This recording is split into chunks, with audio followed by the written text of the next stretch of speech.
Hello tout le monde, on se retrouve pour une nouvelle vidéo très originale car aujourd'hui on va tester des astuces de dessin TikTok. Alors comme à peu près 100% des personnes de ma génération, je perds énormément de temps sur les réseaux sociaux et je vois plein d'astuces passer. Alors pour vous, j'ai décidé de les tester et de me filmer. Comme ça, vous n'aurez pas à le faire. Merci Léna. Pour cette première astuce, vous aurez simplement besoin d'un logiciel de dessin, n'importe lequel. Perso, j'utilise Procreate. Cette technique concerne le line. En fait, ça permet apparemment de faire un line coloré sans avoir besoin de tout recolorer à chaque fois. Alors, première étape, faire un line et le faire dans un gris chaud. Et on va le faire tout de suite. J'ai oublié de le dire, mais pour le line, j'utilise un brush qui s'appelle Manga Pen, qui est un brush gratuit que j'ai trouvé je sais pas où. Et franchement, il est super, je recommande.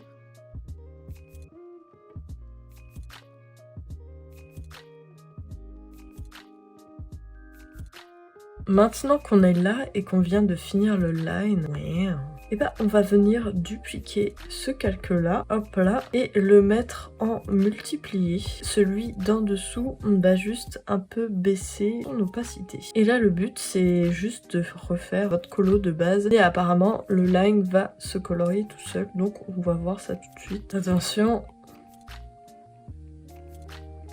Il ne se passe rien. Non, hein. Ça colorie un peu, mais c'est pas... Bon, je vais terminer la colo quand même, et on se retrouve après pour voir si c'est bien ou pas.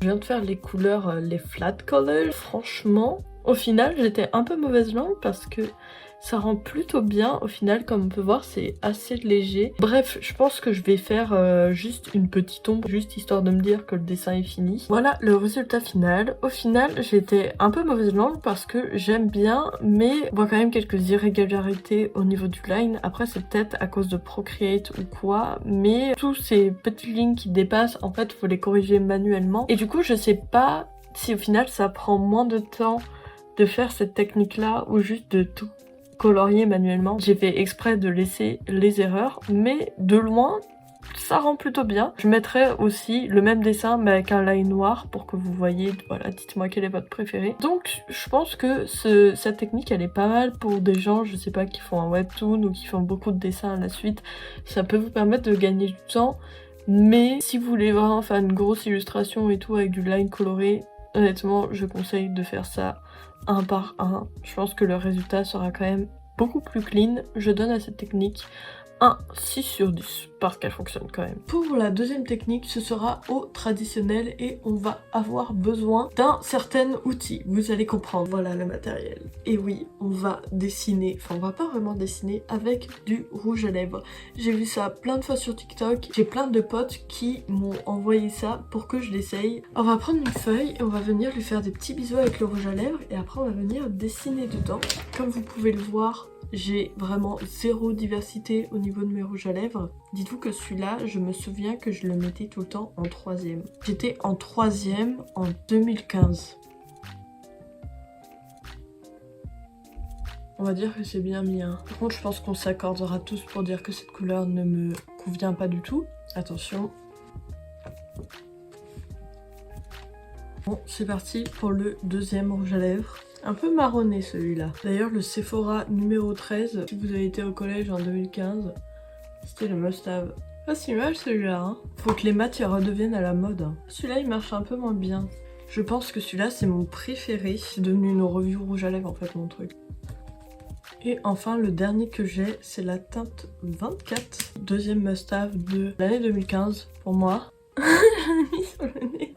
Là, il y a vraiment zéro effort. Hein. Bon, bah voilà. Et là, je pense qu'on va recommencer un peu avec le premier jusqu'à que on en ait un peu plus partout. Je viens de me démaquiller. Pour l'instant, ça donne ça et on se retrouve tout de suite sur mon bureau pour la pimper. Alors, pour faire ce dessin, il faudra une règle et regarder faire.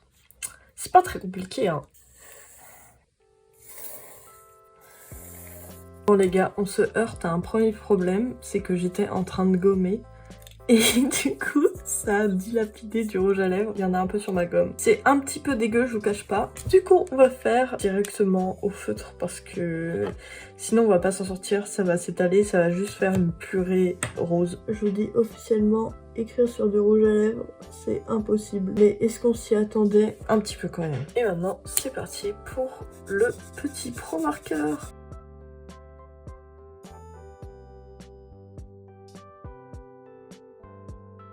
Bon les gars, j'ai une idée. Qu'est-ce que vous pensez de ma trousse? On va dessiner avec des Crayolas. Bon bah c'est parti. Ça c'est du dessin, hein. Ça va être long. J'arrive pas à savoir si je suis en train de pimper le truc ou de le ruiner totalement. Comme je dis toujours, fake it until you make it et trust the process. Je voulais filmer cette vidéo que aujourd'hui, mais je suis en train de me rendre compte que je suis en train de passer 1 milliard de temps sur ce dessin. Mon téléphone vient de s'éteindre. Pourquoi, comment, je ne sais pas. Mais en tout cas, voici le résultat final. Donc ça fait une petite carte comme ça. Moi, je la trouve vraiment très stylée. J'ai pris beaucoup plus de temps à la faire que je pensais. Je suis agréablement surprise. Du coup, je vais mettre à cette technique un 7 sur 10, moins 3 points parce que c'était assez dégueu à faire et que c'est chiant, voilà, la matière rouge à lèvres. On se retrouve sur ma tablette pour la troisième technique. Cette troisième technique obligée, vous la connaissez déjà, c'est la technique de la pizza. Je vais vous la montrer quand même. Et d'ailleurs, pour cette technique pizza, pour votre plus grand bien, j'ai dessiné un personnage, donc c'est Evan si vous le reconnaissez. Mais j'ai fait un dessin vraiment très chiant, du coup on va voir si la technique pizza, ça permet un peu d'illuminer son visage. Alors tout d'abord, vous faites la pâte. Et ensuite, c'est très simple, vous venez mettre la sauce tomate. Et voilà, vous avez votre pizza. Et ensuite, vous mettez votre pizza dans un de ces modes. Alors selon les tutos, ça change. Ça me semble bien. J'ai un peu rétrécir cette pizza parce que ça fait beaucoup pour une personne. Et ensuite, parce que là c'est un peu abusé ce qui est en train de se passer, on va quand même baisser la luminosité et tadam. Et là vous voyez, ça va illuminer son visage légèrement. Et en vrai c'est une technique pas mal, hein. Regardez, il a l'air déjà un petit peu moins chiant comme ça. Vous avez également la technique que j'appelle pizza de l'espace, parce que c'est la même technique mais avec d'autres couleurs. C'est que là, dans cette technique, vous allez prendre du bleu au lieu de prendre du rouge. Waouh! On dirait qu'il a mis un fond de teint orange. En vrai, on peut tester avec plein de dessins différents si vous voulez. Regardez Rainer, ce beau gosse. Est-ce qu'il serait pas encore plus beau gosse avec une petite pizza sur la tête? Et voilà, quel BG en fait. Mais nous, ici, on va pas faire que la technique de la pizza, on va tenter la technique de la pizza avancée. Cette image, c'est marrant parce que ça fait très longtemps que je la vois sur Pinterest, mais elle pop que maintenant. Du coup, on va la tester pour voir si on peut rendre notre dessin boring un petit peu plus stylé. Déjà, je lui enlève la pizza et on va faire exactement la même chose, hein. Étape 1 faite, c'est toujours aussi horrible. Du coup, maintenant, on va passer à l'étape 2 en espérant que ce soit un petit peu plus beau quand même.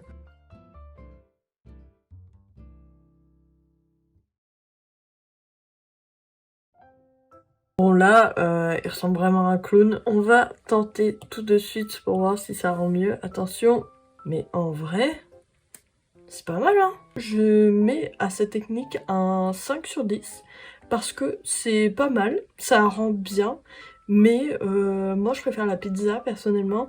Et puis en fait, pour le coup, cette technique, en fait, c'est pas spécialement une technique TikTok, en fait c'est juste la base entre guillemets quand vous faites un visage, de la façon dont elle est éclairée. Genre ça n'a pas inventé grand chose.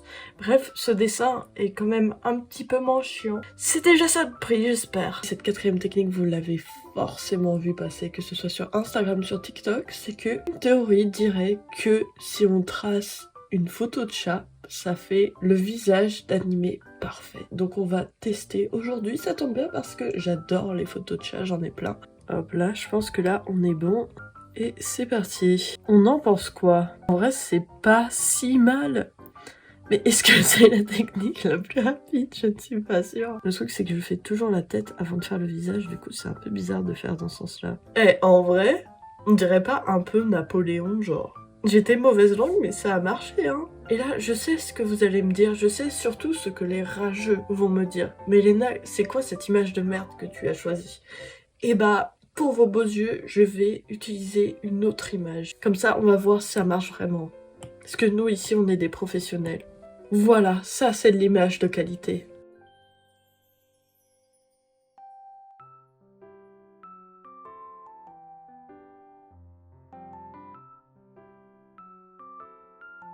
Bon, les amis, je crois que là, on est sur une masterclass, là.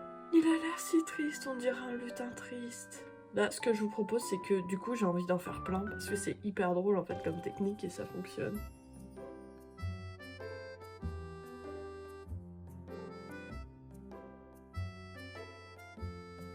Bon, au final, ça donne ça. Honnêtement, je trouve ça super. Donc, je mettrai un ça marche sur 10 à cette technique.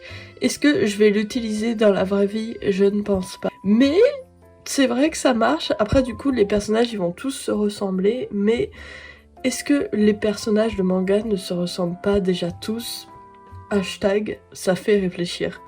Bref, je vous invite à tester cette technique pour vous rendre compte par vous-même. C'est déjà la fin de cette vidéo, j'espère qu'elle vous a plu. Si vous avez d'autres idées de techniques que je pourrais essayer, n'hésitez pas à me les dire. On se retrouve dans une prochaine vidéo. En attendant, n'hésitez pas à vous abonner et à me rejoindre également sur Instagram et TikTok.